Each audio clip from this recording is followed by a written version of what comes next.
The Devil May Cry 5 Platinum Trophy.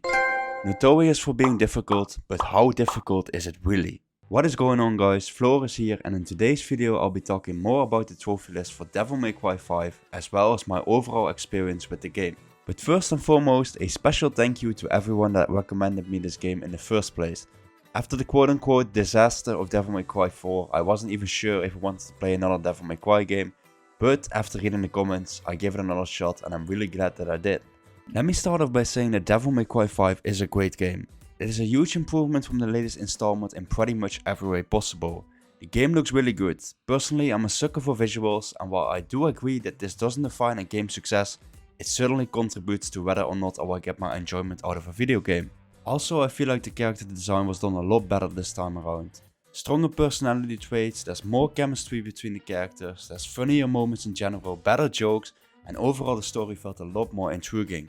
But what about the Platinum Trophy? Is it really as difficult as it seems, or is it a bit of an exaggeration?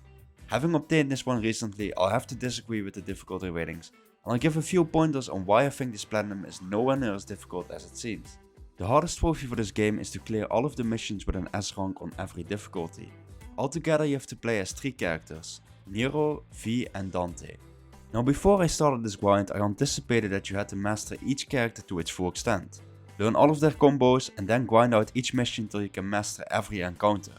But I come to find out, this is nowhere even near the case. As for Nero, you can simply air snatch the enemy and then hop on the enemy till you get like a B rank. And from there on you can simply do 1 or 2 more combos and you get like an S rank. You don't even have to learn much combos overall, maybe like 2 or 3 in general. The second character is called V, and this character is pretty much a free given S rank. In this game you can put on auto mode, which basically means an automatic combo system. So all you have to do is to spam the attack buttons and the game will do the rest for you. Easy triple S ranks most of the time. But the top of the cake is Dante and his weapon Dr. Faust. This is basically a gun which destroys any enemy in sight. Regular fire mode melts enemies away, and the gun also has a special fire mode, a charging meteor strike. This meteor strike can pretty much insta-kill everything, including bosses. Yes, it can insta-kill bosses on the hardest difficulty setting. That is just ridiculous.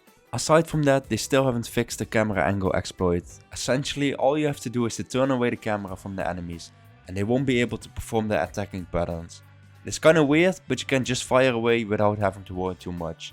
And even in the rare occasion that you do mess up a section, you can simply quit out to the XMB and spawn right from the previous checkpoint as if nothing ever happened.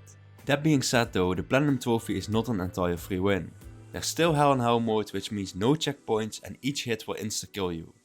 This means that the backing out exploit doesn't work here, but by the time you unlock this mode, you have plenty of experience with the game and can more than likely finish every level within its first attempt, if not within a few tries. Because of these things, I am going to give this game a difficulty rating of 7 out of 10. Now most of these things are fairly easy with the right approach. There is however 1 or 2 levels which require a bit of strategizing, especially on Hell in Hell difficulty. But other than that, you'll clear most missions with S rank first try. So, if you've ever been on the fence on playing this game, but you held it off because it seemed too difficult, then hopefully this video convinced you to give it a shot. Like I mentioned before, it is a really good game, and I think it's a shame if you would miss out on the opportunity to play it for the sole purpose of thinking, hey, it's too difficult for me. Because honestly, it is really not as bad as it seems. And that is all for my review about Devil May Cry 5. I hope you guys enjoyed, and I'll see you guys in the next video.